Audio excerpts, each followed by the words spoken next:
Filial obligation. The question of what one should do for one's parents is often urgent. A parent needs care in the near future, and the grown child must decide what kind of care to provide, whether and to what extent to finance the provision of care, and to what extent the child ought to sacrifice his happiness, well-being, financial security, guest bedroom, and so forth for the sake of his parent. These questions are made murkier by shifting family structures, varying closeness both past and present between the parent and child, and conflicting obligations, such as those to one's own children or partner or both. To make matters worse for those facing these questions, the problem is relatively new in the philosophical literature. Despite the urgency of the problem, few philosophers have directly engaged with the question of filial obligations. Although several briefly mention this question and sketch a few initial considerations regarding it, only a handful of contemporary philosophers have attempted to articulate a theory of what one owes one's parents. In what follows, 5 such theories are presented and critiqued: debt theory, friendship theory, gratitude theory, special goods theory, and gratitude for special goods theory. Table of contents. The problem. Debt theory. The view. Criticism. Friendship theory. The view. Criticism. Gratitude theory. The view. Criticism. Special goods theory. The view. Criticism. Gratitude for special goods. The view. Criticism. References and further reading. 1. The problem. Though the family is a well-established institution about which much has been said, the current state of the parent-child relationship is a relatively new phenomenon. First, the family structure itself has shifted so that there now exists a wide and often confusing array of family unit types. Social roles have become difficult to determine, as have the social obligations attached to and defined by those social roles. Second, life expectancy in most first-world nations is considerably longer than it has been in the past, so caring for elderly parents has only recently become a long-term commitment. Third, the care required to reach, and possibly enjoy, that longer life expectancy is often expensive. Fourth, the birth rate has declined, such that each parent has, on average, fewer children to provide the necessary care than in previous times. In short, longer-living parents have fewer children who might share the increasing financial burden of caring for the aging parent for longer periods of time, and shifting family structures obscure rather than clarify the role each family member should play. Despite its intuitive appeal, the idea that we might have special obligations to someone in virtue of our relationship with them is a philosophically problematic one. Filial obligations are a particularly puzzling subset of special obligations. If they exist, some of their likely features seem striking. For example, filial obligations are generally owed to people with whom one's relationship is largely non-voluntary. Yet, obligations might arise from non-voluntary situations that do not involve a parent-child relationship. For instance, if you are the person uniquely situated to save the drowning toddler in the shallow pond example, you have a rather stringent obligation, though the relationship that has generated is non-voluntary. However, the parent-child relationship is not merely non-voluntary. Rather, for much of the relationship, voluntariness is asymmetrical. Parents chose to enter into a parent-child relationship, whereas children, and presumably the drowning toddler, for that matter, did not make a similar choice. The current state of one's relationship with one's parents might be voluntary, the child might choose to engage, or not, with his or her parents, exchange benefits, and so forth. However, if one's parents made tremendous sacrifices on one's behalf, many of which one did not request and of which one was unaware, then one owes one's parents something in response to benefits that one did not voluntarily seek and in many cases was not free to reject. Furthermore, if we owe our parents something because they fed, clothed, and sheltered us, then it seems as though we have obligations in response to acts which were themselves morally required. Our parents are required to feed, clothe, and shelter us, at least for some time. Why would we owe anything in response? After paying taxes, we do not owe the state a thank you for the services it provides, nor does the state owe us a thank you for our tax dollars. How could moral obligations arise from provisions that are morally required of the benefactors and are not voluntarily sought or accepted by the beneficiary, particularly when the benefactors voluntarily chose to become obligated? Moreover, filial obligations raise questions about distributive justice, both theoretical and practical. Theoretical questions arise because filial obligations seem to confer special advantages on individuals with children, or at least those concerned to fulfill such obligations, that childless individuals or individuals with children less concerned to fulfill such obligations do not similarly enjoy. Furthermore, these advantages compound an already existing advantage. The parent-child relationship is itself a benefit to both parties when all goes well. Practical questions arise about how filial care ought to be distributed. Such care falls disproportionately on women, which seems to violate any reasonable demands of justice. For instance, if we consider equal opportunity as a guiding principle of justice, and filial care interferes with women's access to and participation in the workforce, then filial care as it has been traditionally practiced violates this important demand of justice. Furthermore, insofar as women perform the majority of housework chores and function as the primary parent for small children, perhaps women are owed more, that is, filial obligations to one's mother may be more extensive than those to one's father. Jeter 2002. 2. Debt theory. 8 of you. According to debt theory, one owes repayment to one's parent for whatever investment of resources the parent has made on one's behalf, regardless of the parent's needs or child's ability, unless the parent releases the child from the debt. According to debt theory, as articulated here, children have specific obligations to their parents. They must repay their parents' investment in child rearing. Parents contribute resources to raising children, including time, money, energy, and so on. Each of these resources could have been devoted to something other than raising a child. Consequently, the parent has fewer resources than he or she would otherwise have. The child therefore owes repayment of the debt. Because this views the parent-child relationship as analogous to the creditor-debtor relationship, the circumstances under which a child would not be required to repay the investment are similar to those under which a debtor might be released from his obligation of repayment to the creditor. For example, a parent might release his child from this obligation of repayment much like a creditor might release a debtor. However, as in the case of the creditor-debtor, neither the parent's needs nor the child's ability determine the content of the child's obligation. The child owes repayment regardless of his ability to repay the loan and regardless of whether the parent needs to be repaid. Just as the debtor's obligation of repayment is not contingent on an ongoing, mutually beneficial relationship, the child owes repayment regardless of the nature of his relationship with his parent. Filial obligations arise from and are determined by the parent's investment in rearing his or her child. B. Criticism. As stated, debt theory is quite simple and, perhaps as a consequence of this simplicity, many critics think it is wildly implausible. Philosophers who advance a particular account of filial obligations often begin by rejecting debt theory. However, much of the critical discussion about it focuses on problems with an unarticulated and undefended position. Although Confucius, Aristotle, and Thomas Aquinas each discuss filial obligations in the language of debt repayment, the view is not that children owe repayment of a loan. Rather, given what parents do for children, including bringing them into existence, children owe them gratitude and piety. Jan Narveson, 1987, offers an account of filial morality that resembles debt theory, but on his view, the reason children ought to repay their parents is that it is beneficial for them to behave in ways that make parental investments rational and thereby encourage parents to make such investments. Similarly, despite debt language present in both Jeffrey Blustein's Parents and Children and Philip J. Ivanhoe's Filial Piety as a Virtue, both offer accounts of debt theory where the debt is one of gratitude or respect rather than a straightforward debt of repayment. Furthermore, Blustein suggests that those who use the owing idiom in fact confuse gratitude with indebtedness. Blustein 1982. Lee, 1997, has also added to these views. In line with Blunstein and Ivanhoe's accounts, the historical models for debt theory are not versions of the theory articulated here. Rather, they more closely resemble gratitude theory. Nonetheless, debt theory often serves as a useful starting point in discussions about filial obligation. Jane English, who first articulated and endorsed friendship theory, and Simon Keller, who did the same for special goods theory, both begin by offering objections to debt theory. This shapes the content of their preferred theories of filial obligation. They both argue that the debt theory of filial obligations makes a faulty analogy between the parent-child and creditor-debtor relationships, and that this analogy ignores morally relevant features of the parent-child relationship. Despite this, critics disagree on what, if any, relationship is more closely analogous to the parent-child relationship and what that analogy, or lack thereof, implies about our filial obligations. 3. Friendship theory. 8 of you. According to friendship theory, children ought to do for their parents what they would do for friends with whom they share a voluntary, caring relationship. These obligations depend upon the needs and abilities of both child and parent, as well as the current state of the relationship. If the parent and child do not share a voluntary, loving relationship, then the child has no filial obligations. According to friendship theory founder Jane English, the entire language of the debt theory is problematic, as children do not, strictly speaking, owe their parents anything. The parent-child relationship is unlike the creditor-debtor relationship in that it is characterized by feelings of love and voluntary friendship. The source of obligation between friends does not usually arise from one friend being in debt to another friend. If, for example, one friend does a favor for the other, then the beneficiary of the favor owes repayment. However, English argues that favors generate debts, but favors are fundamentally different from what friends generally do for one another. Similarly, favors are fundamentally different from most of what parents do for their children. Unlike creditors, friends are, or ought to be, motivated by care. Indeed, we would be troubled to discover that our friends were keeping track of what nice things they had done for us and what nice things we had done for them, keeping a watchful eye out for any imbalances that might arise. According to friendship theory, we ought to focus not solely on the cost to the parent or on the benefit to the child, but also on the relationship in which the benefit arises. Consider a case in which a parent invests in her child's education. If the child has asked for this payment, then the investment is a favor and the child owes repayment.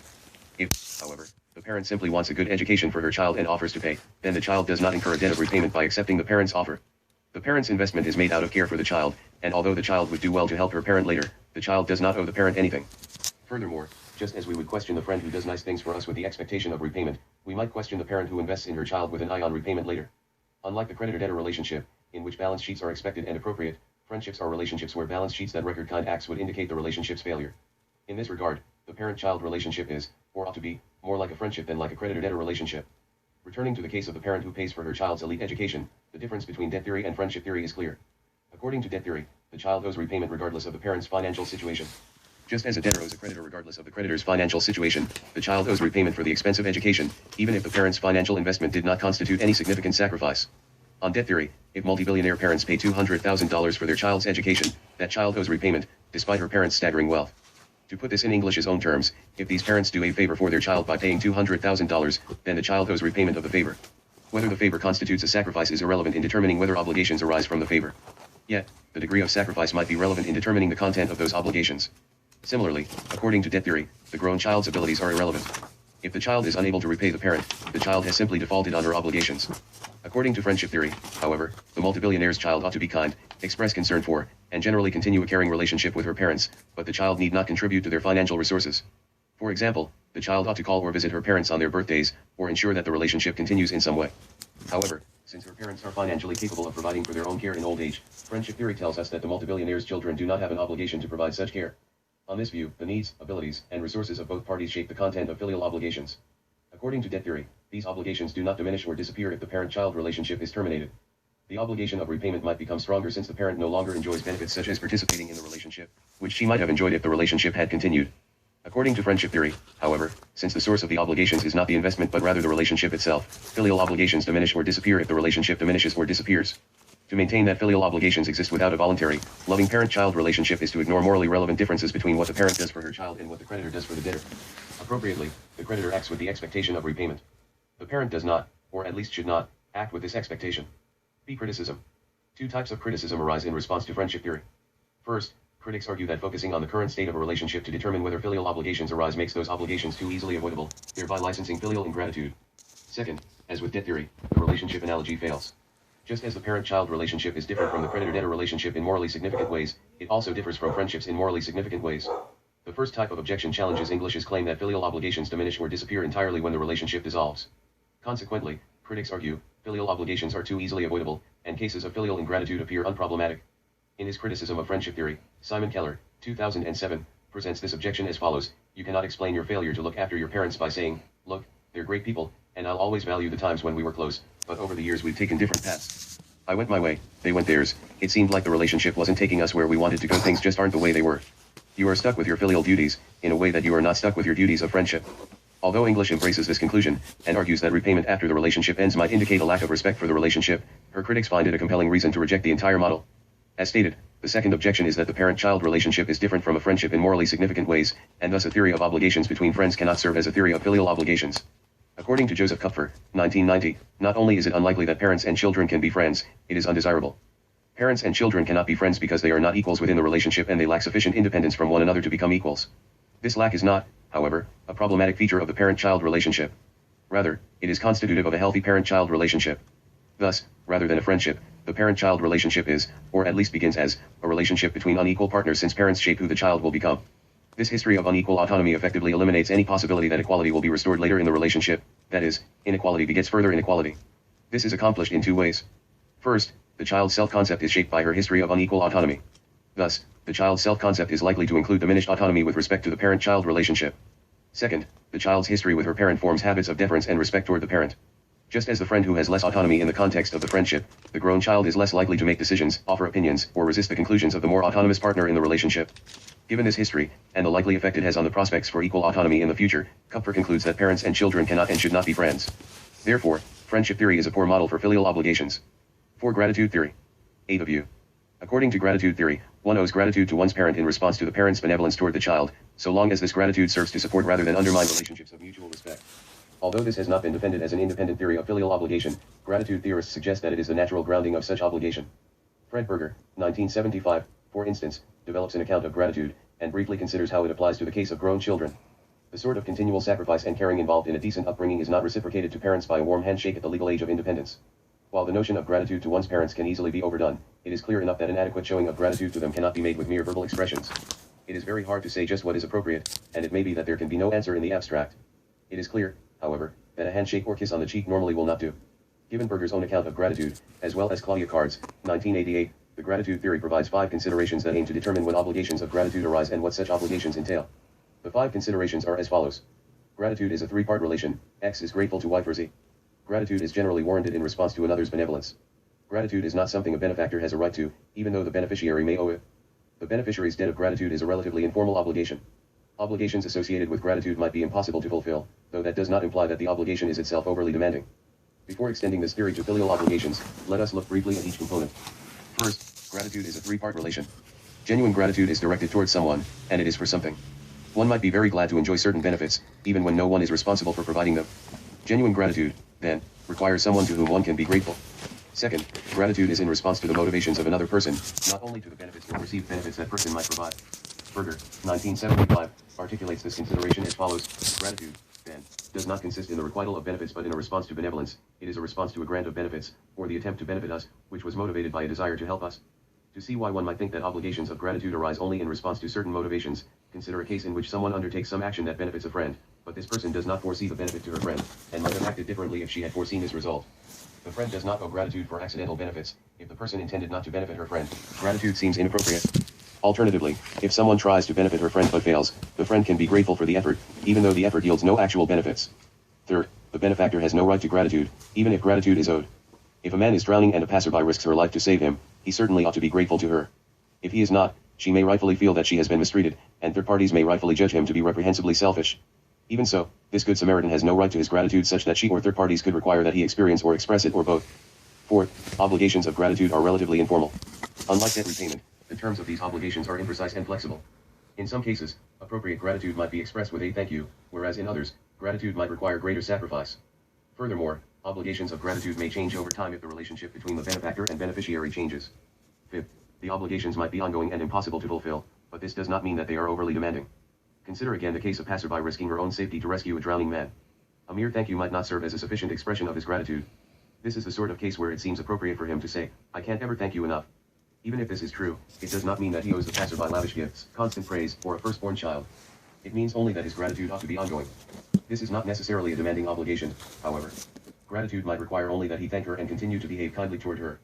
On Berger's view, expressions of gratitude need not be proportional to the benefits bestowed, or the motivation of the benefactor rather than the benefits themselves ground the obligation. According to gratitude theory, the obligations one has to one's parents are based on gratitude, and fulfilling those obligations serves as an expression of one's gratitude. As in other moral relationships, gratitude in the parent-child relationship is not always appropriate. Parents who invest heavily in their child's education might bestow substantial benefits on the child. However, the child may have no obligations of gratitude toward his parents if they sought to bestow such benefits exclusively for selfing reasons. Berger cites fictional cases in which parents aim to keep their family in good social status and, driven by this aim, they try to secure as many benefits as possible for their child. Here, the child may feel grateful to his parents for these benefits. Nonetheless, the child does not owe gratitude.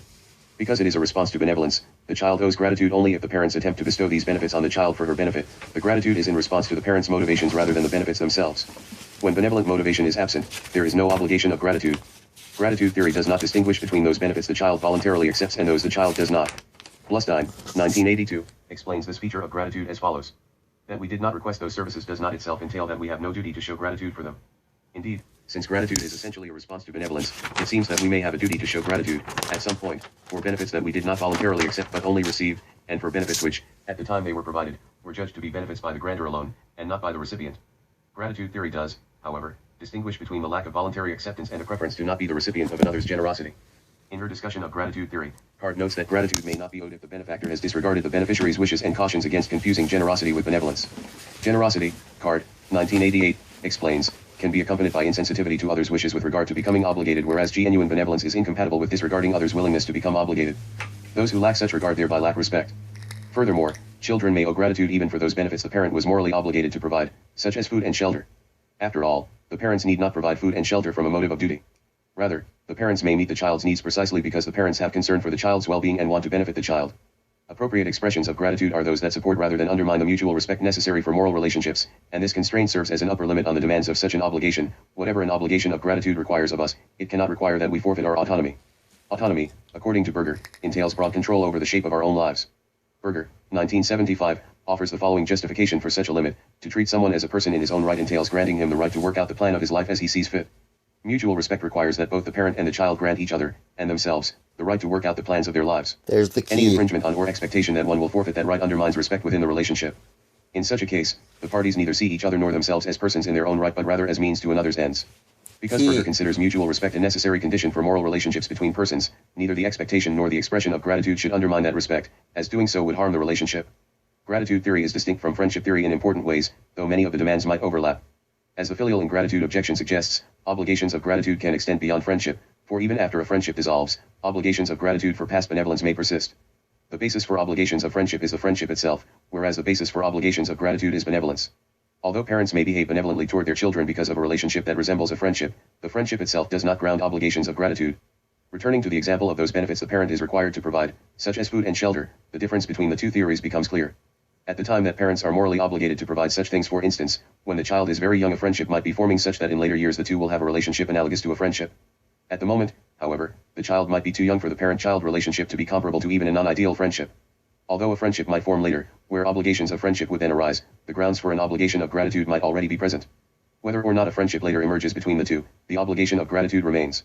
Because the grounds for the obligations are distinct, so are the theories. B. Criticism.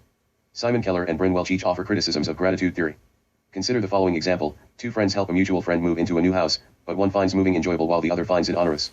According to Keller, the beneficiary incurs a stronger or more extensive obligation of gratitude toward the friend who finds the process onerous. Analogously, a child owes more to a parent who sacrificed a great deal than she would owe to a parent whose sacrifice was less substantial. Keller finds this an unacceptable consequence of gratitude theory. Keller also objects that filial obligations, unlike obligations of gratitude, are ongoing and open-ended, and if filial obligations were grounded in gratitude, we would have no gesture that would capture that gratitude. Sending a card or flower seems laughably insufficient as a demonstration of gratitude. Expressions of such gratitude are made more difficult by the fact that we generally think that for most acts of benevolence, a card or flowers discharges our duty of gratitude. We have shown our appreciation for the benefactor's benevolence, and nothing more is required of us. Welch argues that Keller's objections to gratitude theory are based on a mistaken or uncharitable interpretation of the view or both, and the theory does survive those objections. However, she argues that the theory does not offer any action-guiding principles and so cannot answer the question it seeks to answer: what do I owe my parents? This is not simply the claim that the theory does not specify the content of filial obligations, but rather it does not even tell us what sort of action is required. Gratitude theory might require no action at all but only a certain emotional experience, namely the experience of being grateful to the benefactor. If the theory offers a range of possible expressions of gratitude, we will still require some guidance as to the appropriate range of actions. That is, we still need to know whether something like a thank you or flowers would be appropriate, or whether something like paying for expensive medical care is required. If gratitude theory requires a particular emotional attitude, then it must answer well-known problems associated with requiring emotional experiences. 5. Special goods theory. 8 of you. In response to what he sees as failures of debt, friendship, and gratitude theories of filial obligation, Simon Keller offers special goods theory. It has 3 conditions. If 1. A parent needs some special good, 2. The parent has provided or currently provides special goods to the child, and 3. The child is able to provide the special good that the parent needs, then the child ought to provide that special good to the parent. In contrast to the previous theories, special goods theory of filial obligations focuses on the benefits to the child and the needs of the parent. Specifically, this theory states that the parent-child relationship is one that makes possible certain special goods. According to Keller, 2006-2007, special goods are those that contribute to individual welfare, meaning that they are goods that benefit an individual, or that contribute to her well-being, or her best interests, and which the parent can receive from no one, or almost no one, but the child, or the child can receive from no one, or almost no one, but the parent. Generic goods, on the other hand, are those that can easily arise from other sources. In making his case for special goods theory, Keller, 2007, states 6 intuitions about filial obligations and argues that his theory best explains those intuitions. He states them as follows. Filial duties are ongoing and open-ended, they are not duties that can be discharged once and for all. The nature and extent of your filial duties do not vary with the exact nature or quantity of parental sacrifice involved in your upbringing. You do not have lesser filial duties for having been easy to raise. Filial duties are not easily avoidable, the moral relationship from which they arise is not one that you choose to enter, nor one that you can simply choose to end. But filial duties do vary with certain changes in your ongoing relationship with your parents. If your parents unreasonably disown you, for example, then your filial duties may not be what they were. The demands made by filial duty do not extend so far that meeting them impedes your ability to exercise a reasonable amount of autonomous choice over the shape of your own life. You do not have filial duties to, for example, pursue a particular career, follow a particular religion, or give more financially than you can reasonably afford. Filial duties can be, in a different respect, very demanding. If you can afford to pay for your parents' medical care, for example, then filial duty can require you to do so, even if it is very expensive. Keller concludes from these intuitions that the parent-child relationship and, consequently, filial obligations, are unique. Unlike debt theory and friendship theory, Keller begins with the assumption that the parent-child relationship is not analogous to any other kind of relationship. The intuitions are worth discussing further, as Keller often appeals to them as justification for his theory of filial obligation.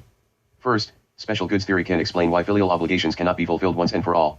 Satisfying the 3 conditions has no theoretical limit, consequently, the obligation can be ongoing. To determine a child's filial obligations, we consider only whether the circumstances satisfy these 3 conditions, we do not consider whether these 3 conditions have been satisfied already. Fulfilling obligations in a particular instance does not preclude the continuous satisfaction of the conditions. Anytime these conditions are satisfied, filial obligations arise, and the conditions can remain satisfied for as long as the parent is alive. Second, special goods theory explains why one does not have less extensive or fewer filial obligations for having been easy to raise.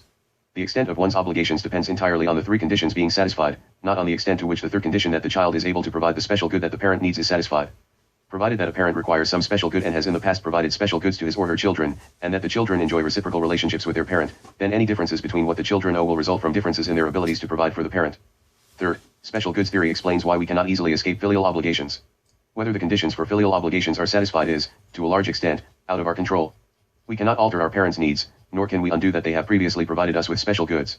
Further, we cannot escape filial obligation simply by terminating the relationship. Doing so will not affect whether the conditions for filial obligations are satisfied.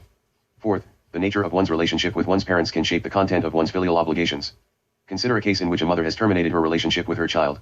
Regardless of whether this action was justified, we can now reasonably make certain claims regarding her child's filial obligations.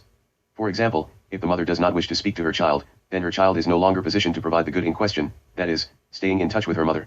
The child, however, may still have other filial obligations. Yet, these may also depend on the current nature of the relationship, for it can shape the content of the obligations. Fifth, filial obligations are not so extensive as to impede one's ability to exercise autonomy. The third condition of filial obligations is that one is uniquely positioned to provide certain goods. The theory does not include the further requirement that one positions oneself in order to provide such goods. Finally, special goods theory can explain why filial obligations can be demanding. The child has an obligation to provide expensive long-term care for the parent if the child can provide it and if the parent has provided special goods to the child in the past or at present. According to the conditions of this theory, the extent of the obligation depends on the extent of the need and the extent to which the child can provide the required special goods. This theory can potentially generate a wide range of filial obligations, from virtually costless to oppressively demanding, for the three conditions could continue to be satisfied so long as the parent and child are alive. Nothing about discharging the obligation in a particular instance precludes the conditions from being satisfied again, thereby generating new obligations. Moreover, in societies that do not provide care for their aging members, long-term care is a special good, for it is unlikely to be provided by a source outside of the relationship. In such a society, the child's obligations might be extensive simply because of the parent's needs. Importantly, though, this theory clearly tells us what our filial obligations are. We ought to provide our parents with the special goods they need, provided they have provided those goods to us in the past. B. Criticism. According to Welch, special goods theory does not respond appropriately to the relationship's moral considerations, specifically those regarding what the parent deserves. Keller says that we owe our parents special goods in the context of reciprocity. According to Welch, there are three plausible interpretations of this restriction, but none suffice to avoid his moral objection. The first interpretation is that parent-child relationships are, when things go well, reciprocal insofar as both the parent and child benefit from the relationship. At least, the child benefits during his early years and the parent in her later years. Yet, if Keller only means that the relationship is reciprocal in this minimal sense, he cannot justify his fourth intuition. Filial obligations vary with certain changes in your ongoing relationship with your parents. If your parents unreasonably disown you, then your filial duties may not be what they were. If a reciprocal relationship requires only that the parent-child relationship is or was mutually beneficial, then so long as the parent has provided the benefits to the child in the past, the current state of the relationship is irrelevant except insofar as it affects a child's ability to provide special goods to the parent. The current state of the relationship does not necessarily determine whether the relationship is reciprocal. The second interpretation is that a reciprocal relationship might require ongoing reciprocity, that is, the parent and child enjoy a reciprocal relationship so long as each continues to benefit. This interpretation would justify the intuition in question, for if the relationship changes and is no longer reciprocal, then the child's filial obligations would also change. This interpretation suggests, however, that filial obligations no longer exist once the parent cannot contribute to the relationship. Welch argues that this is problematic by offering the following example: in a society in which care for elderly persons is the responsibility of private citizens, an elderly woman suffering from dementia requires medical care, and she has a wealthy daughter who can provide such care. Yet, because the mother is physically and mentally incapable of contributing goods to the relationship is no longer reciprocal. The daughter is wondering whether she has an obligation to provide such care for her mother, since her mother needs the care, has provided care in the past, and the daughter can provide the care. It would seem remarkably callous of the daughter to think to herself, I have no obligation to provide the care my mother needs because, despite her care for me in the past, she no longer contributes to a reciprocal relationship. Welch argues that filial obligations do not disappear simply because the parent is currently unable to provide special goods to the child. Thus, although the current state of the relationship would, on this interpretation of Keller's reciprocity, determine the daughter's filial obligations, it would do so counterintuitively. According to Welch, Keller's claim that filial obligations arise within the context of a reciprocal relationship cannot limit filial obligations in the way Keller suggests. Either the parent-child relationship is reciprocal so long as it is now or was mutually beneficial, or it is reciprocal only when the mutual benefits are ongoing. In the former case, the relationship's current state would determine filial obligations only insofar as it affects what the child can provide. Here, filial obligations are theoretically unlimited, regardless of the current state of the relationship. In the latter case, filial obligations diminish or disappear if the parent is no longer able to provide special goods to the child, even if this inability is not by choice. Here, filial obligations are unreasonably limited because children have obligations to their parents only so long as the children continue to benefit. Welch considers a third interpretation of Keller's reciprocity limitation on filial obligations. One could say that the parent-child relationship is reciprocal so long as a. The parent has provided special goods in the past, and continues to do so, or b. The parent has not provided special goods in the past, but does so now, or c. The parent has provided special goods in the past but now cannot provide them because, through no fault of her own, she is unable to do so. This attempt to rescue the reciprocal relationship limitation on filial obligations appears ad hoc. Why think the relationship is no longer reciprocal only because parents fail to make a reasonable effort to play their part in the relationship? If parents fail to play their part, though perhaps not by choice, the relationship is no longer reciprocal. Thus, although the reason the relationship is no longer reciprocal is relevant for determining what obligations a grown child has, the reciprocal relationship limitation within special goods theory cannot explain what. According to Welch, what is missing from the theory is a clear account of what changes in a relationship affect what filial obligations a child has and why. Thus, Welch concludes that special goods theory ignores morally relevant considerations, such as what the parent deserves, when surely, it is relevant to determining what one owes one's parent. Facts about the relationship's current state form not only what one can do for one's parent, but also what one's parent deserves to have done on her behalf. A mother who suffers from dementia does not deserve less because it renders her unable to contribute to the relationship, whereas a father who has unreasonably disowned his son arguably deserves less as a result of his choice to exit the relationship. 6. Gratitude for special goods. 8 of you. Bryn Welch introduced gratitude for special goods theory in 2012, arguing that one has obligations of gratitude to provide special goods to one's parent so long as the following 4 conditions are satisfied. The parent needs some special good. The child can position herself to provide the good. The parent has provided and/or currently provides special goods to the child. Expressing gratitude by providing the special good the parent needs would not undermine the mutual respect on which moral relationships are based. Welch argues that debt theory and special goods theory do not respond to the right features of a case, namely, features about the parent-child relationship itself, and gratitude theory and friendship theory fail to provide sufficient guidance for discharging one's filial obligations. Gratitude for special goods theory, however, avoids both of these problems. According to Welch, this theory is responsive to considerations of the parent's needs, the child's ability, and what the parent deserves. Furthermore, the theory specifies the action necessary to discharge one's filial obligations. One ought to provide the special good that the parent needs. Relying heavily on Berger's and Card's considerations regarding gratitude, and Keller's articulation of special goods, Welch offers a blended theory. Yet, Welch modifies Keller's condition that the child be able to meet the parent's need. Consider a situation where a grown child's career path does not provide the means necessary to pay for her parents' long-term care. If, however, the child has career opportunities that would make her able to meet her parents' needs, then she has an obligation to pursue those opportunities, provided all other conditions for filial obligations are satisfied. On gratitude for special goods theory, in order to avoid filial obligations, the children must be both unable to meet current needs and to position themselves to meet those needs without undermining the mutual respect necessary for moral relationships. This way of modifying Keller's condition prohibits us from using a narrow understanding of ability. Furthermore, Welch argues that her theory of filial obligations is superior to special goods theory because it responds appropriately to considerations of what the parent deserves. On Keller's view, the past provision of goods and the ongoing reciprocal relationship ground the child's obligation, whereas on Welch's view, gratitude for the past provision of goods grounds the obligation. The difference, Welch argues, is that gratitude requires that both parties respect one another and themselves, and the provision of special goods is an appropriate expression of that respect. Thus, if the parent has provided special goods in the past but either done so with the expectation of repayment or has at some point come to treat the child as merely a means to an end, the child has no obligations of gratitude, since gratitude might undermine rather than support relationships of mutual respect. The child might experience gratitude, but that gratitude is not required and might even be inappropriate. According to Welch, this theory has several advantages over its predecessors. First, it responds to relevant considerations, such as the parent's need, the child's ability, and the past and current state of the relationship. Second, it specifies what we ought to do for our parents. Third, it explains the changes in the parent-child relationship that would change a grown child's obligations to his parents. Specifically, any changes that undermine mutual respect would diminish or eliminate filial obligations, any changes that restore mutual respect would generate or strengthen filial obligations. Finally, it responds to the demands of justice and offers a moral argument for gender equality in care provisions for aging parents. Where earlier theories are concerned with meeting parents' needs, or that there is repayment as in the case of debt theory, gratitude for special goods theory is concerned with the moral relationships in which these transactions take place. Theories focusing only on the goods themselves cannot explain what is wrong with the striking gender imbalance in the provision of these goods. Gratitude for special goods theory can do just that, according to Welch. She argues that a son who either shifts the responsibility of parental care to his sister or wife has already failed to discharge his filial obligations. It does not simply matter that the goods are provided but also who provides them. The son owes his parents gratitude for the past provision of special goods, his wife does not. Similarly, when parental care falls exclusively, or almost exclusively, on female siblings, this indicates that male siblings are failing to discharge obligations. Again, that the parents' needs are being met does not relieve the male siblings of their obligations of gratitude. Thus, Welch argues this theory is preferable to the previous theories. B. Criticism. As the theory is the newest in the field, it has not yet received written criticism. Yet, there are two paths such criticism would likely take. First, its second condition that the child is able to position herself to provide the required good ignores the likely state of epistemic uncertainty under which the child will have to make decisions. If one is to choose a career based on what one anticipates one's parents will need, this seems to require that one have access to information about future events. Will my parents live long, healthy lives, or succumb to illness during my college career? Will I be able to rely on my siblings, my spouse, and possibly my siblings' spouses for assistance? The answers to these questions, and many like them, will shape the content of one's filial obligations. Yet, they are questions that